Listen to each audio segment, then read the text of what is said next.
I'm going to start with a couple of common ones. Where do I start helping?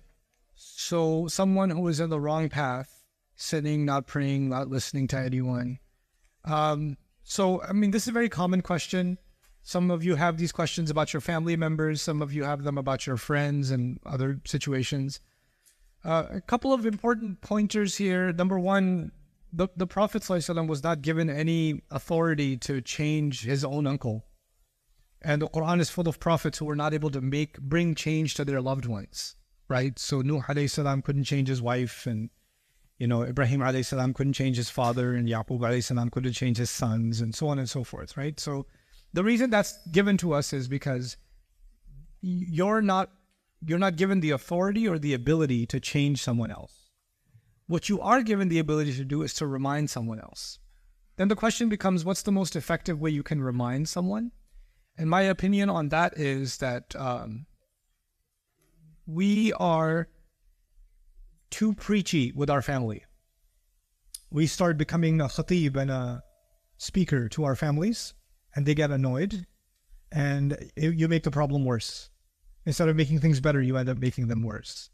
Sometimes the best way to deal with our family is the most indirect path, because otherwise, I remember when I wasn't into Islam, if some family member of mine tried to tell me about prayer or this or that, I would just get annoyed.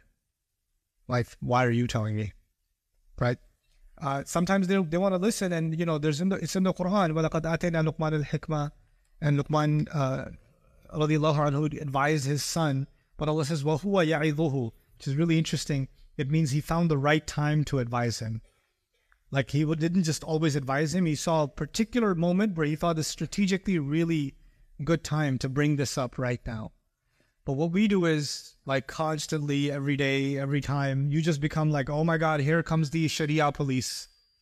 And then people just in the family start associating you with the annoying Islamic one that is going to ruin everybody else's party, right?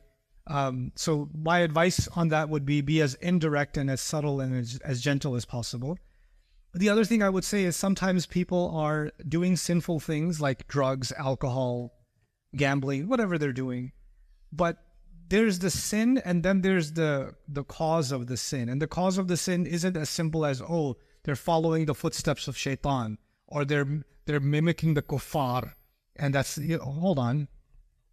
When did they start drinking? Oh, they started drinking a year ago. Well, what happened a year ago? I don't know. Why don't you know? You're a family member.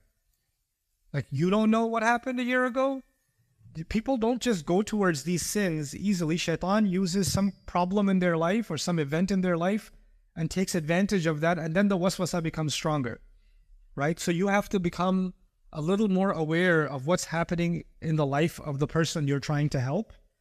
And instead of the conversation being about them not praying or them not following the religion, maybe the conversation would be more about helping them heal from what happened.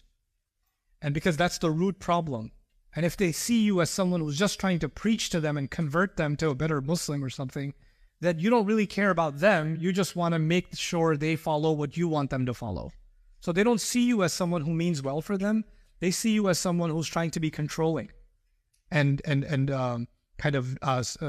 righteous, self-righteous, because you're better and they're worse. So you're trying to make them, better. So you're looking down at them.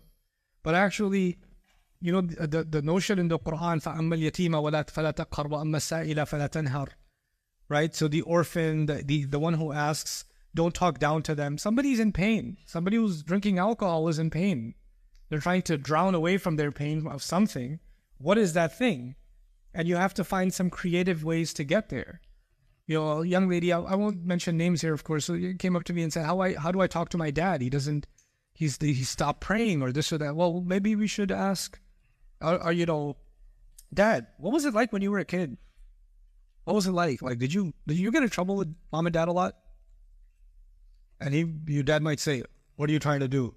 You're trying to convert me? It's like, no, I'm just curious. What was grandpa like? What was your life like?